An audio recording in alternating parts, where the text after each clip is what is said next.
श्री गुरुचरण कमलेभ्यो नमः। श्री गणेशाय नमः। श्री सरस्वत्यै नमः। श्री विष्णवे नमः।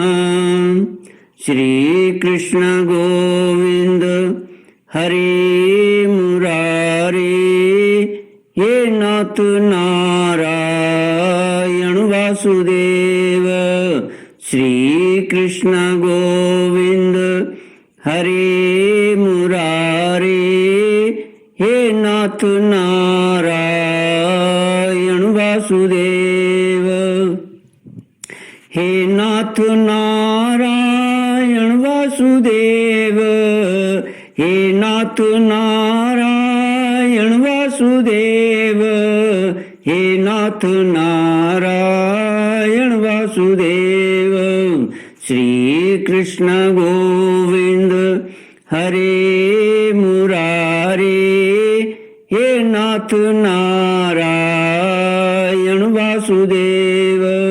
श्री कृष्ण गोविंद हरे मुरारे, हे नाथ नारायण वासुदेव। ओम नमो भगवते वासुदेवाय।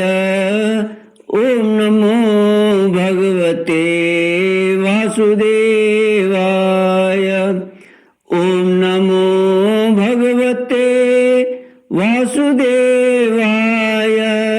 ओम नमो भगवते वासुदेवाय। ओम नमो भगवते वासुदेवाय। ओम नमो भगवते वासुदेवाय। कृष्णाय वासुदेवाय हरये परमात्मने प्रणतक्लेशनाशाय गोविन्दाय नमो नमः। कृष्णाय वासुदेवाय देवके नंदनाय च नंदगोपकुमाराय गोविन्दाय नमो नमः। सच्चिदानंद रूपाय विश्वोत्पत्त्यादिहेतुवे तापत्रय विनाशाय श्री कृष्णाय वयं नमः। सच्चित आनंद स्वरूप परमात्मा जो सृष्टि की उत्पत्ति, पालन और संहार करता है तथा जीवों के आध्यात्मिक, आदि दैविक, आदि भौतिक तापों को नष्ट करने वाले हैं, अर्थात जीवों के मानसिक, शारीरिक और भौतिक दुखों को दूर करने वाले हैं, उन श्री कृष्ण भगवान को हम नमस्कार करते हैं। श्री कृष्ण गोविंद हरे मुरारे, हे नाथ नारायण वासुदेव। श्रीमद् भागवत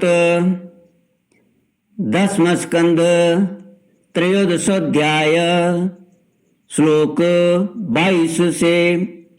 श्री शुक उवाच तन्मात्रो वेणुरवत्वर्रोत्थिता उत्थाप्य दोर्भिपररभ्य निर्भरम् स्नेहस्नुतस्तन्यपय सुधासवम् मत्वा परम ब्रह्म सुता नपाययन्। श्रीमद् भागवत 10वां स्कंद 13वां अध्याय श्लोक 22 से। श्री सुखदेव जी कहते हैं, परीक्षित, जिस ग्वाल बाल के जो बछड़े थे उन्हें उसी ग्वाल बाल के रूप से अलग अलग ले जाकर उसकी बाखल में घुसा दिया और विभिन्न बालकों के रूप में उनके भिन्न भिन्न घरों में चले गए। परीक्षित, ग्वाल बालों की माताएं बांसुरी की तान सुनते ही जल्दी से दौड़ आई। ग्वाल बाल बने हुए परब्रह्म श्री कृष्ण को अपने बच्चे समझकर अपने हाथों से उठाकर उन्होंने जोर से हृदय से लगा लिया। वे अपने स्तनों से वात्सल्य स्नेह की अधिकता के कारण सुधा से भी मधुर और आसव से भी मादक चुचवाता हुआ दूध उन्हें पिलाने लगी। परीक्षित, इसी प्रकार प्रतिदिन संध्या समय भगवान श्री कृष्ण उन ग्वाल बालों के रूप में वन से लौट आते और अपनी बाल सुलभ लीलाओं से माताओं को आनंदित करते। वे माताएं उन्हें उपटन लगाती, नहलाती, चंदन का लेप करती और अच्छे अच्छे वस्त्रों तथा गहनों से सजाती।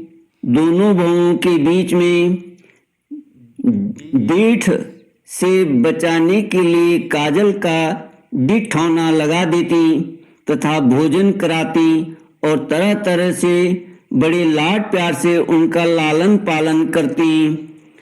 ग्वालिनों के समान गौएं भी जब जंगलों में से चरकर जल्दी जल्दी लौटती और उनके हुंकार सुनकर उनके प्यारे बछड़े दौड़कर उनके पास आ जाते, तब वे बार बार उन्हें अपनी जीभ से चाटती और दूध पिलाती।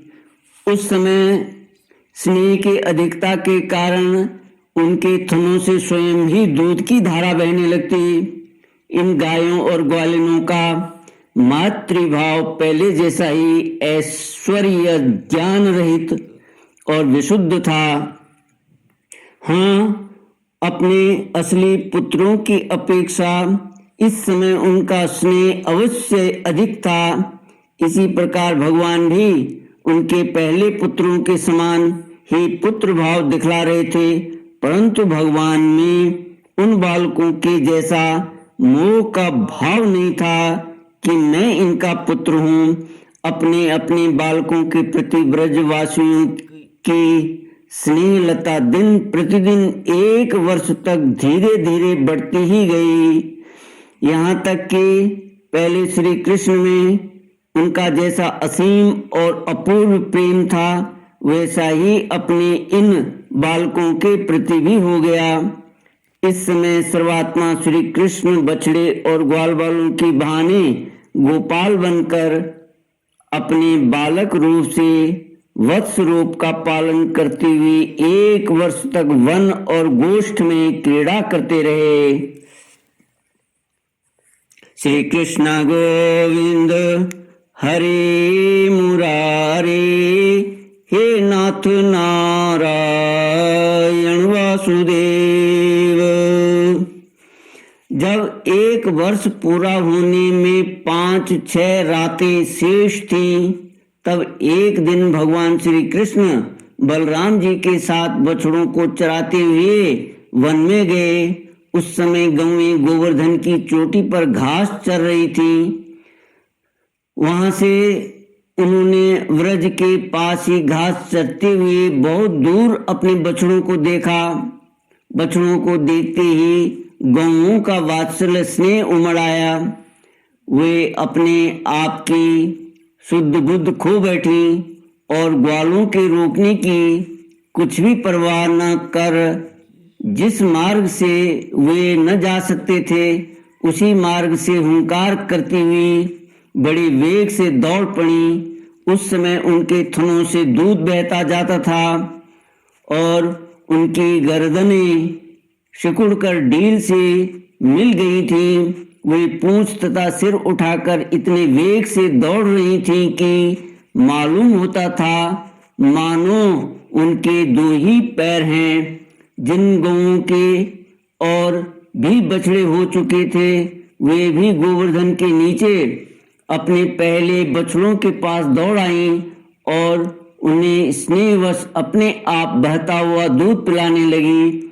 उस समय वे अपने बच्चों का एक एक अंग ऐसे चाव से चाट रही थी मानो उन्हें अपने पेट में रख लेंगी। गोपों ने उन्हें रोकने का बहुत कुछ प्रयत्न किया परंतु उनका सारा प्रयत्न व्यर्थ रहा। उन्हें अपनी विफलता पर कुछ लज्जा और गायों पर बड़ा क्रोध आया। जब वे बहुत कष्ट उठाकर उस कठिन मार्ग से उस स्थान पर पहुंचे तब उन्होंने बछड़ों के साथ अपने बालकों को भी देखा। अपने बच्चों को देखते ही उनका हृदय प्रेम रस से सराबोर हो गया। बालकों के प्रति अनुराग की बाढ़ आ गई। उनका क्रोध न जाने कहाँ हवा हो गया।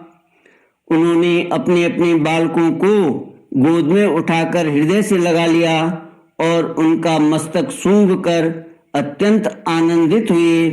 बूढ़े गोपों को अपने बालकों के आलिंगन से परम आनंद प्राप्त हुआ। वे निहाल हो गए। फिर बड़े कष्ट से उन्हें छोड़कर धीरे धीरे वहां से गए।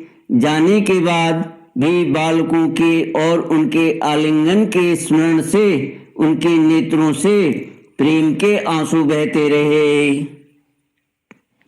बलराम जी ने देखा कि ब्रजवासी गोप गवें और ग्वालिनों की उन संतानों पर भी जिन्होंने अपनी माँ का दूध पीना छोड़ दिया है क्षण प्रतिक्षण प्रेम संपत्ति और उनके अनुरूप उत्कंठा बढ़ती ही जा रही है।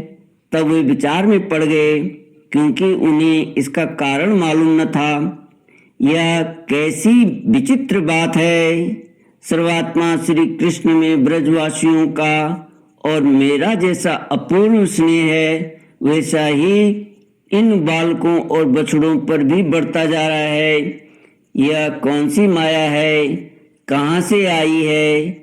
यह किसी देवता की है, मनुष्य की है अथवा असुरों की।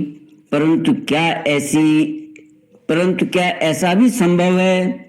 नहीं नहीं, यह तो मेरे प्रभु की ही माया है और किसी की माया में ऐसी सामर्थ्य नहीं जो मुझे भी मोहित कर ले। बलराम जी ने ऐसा विचार करके ज्ञान दृष्टि से देखा तो उन्हें ऐसा मालूम हुआ कि इन सब बछड़ों और ग्वाल वालों के रूप में केवल श्री कृष्ण ही श्री कृष्ण हैं। तब उन्होंने श्री कृष्ण से कहा, भगवान ये ग्वाल बाल और बछड़े न देवता हैं और न तो कोई ऋषि ही। इन भिन्न भिन्न रूपों का आश्रय लेने पर भी आप अकेले ही इन रूपों में प्रकाशित हो रहे हैं।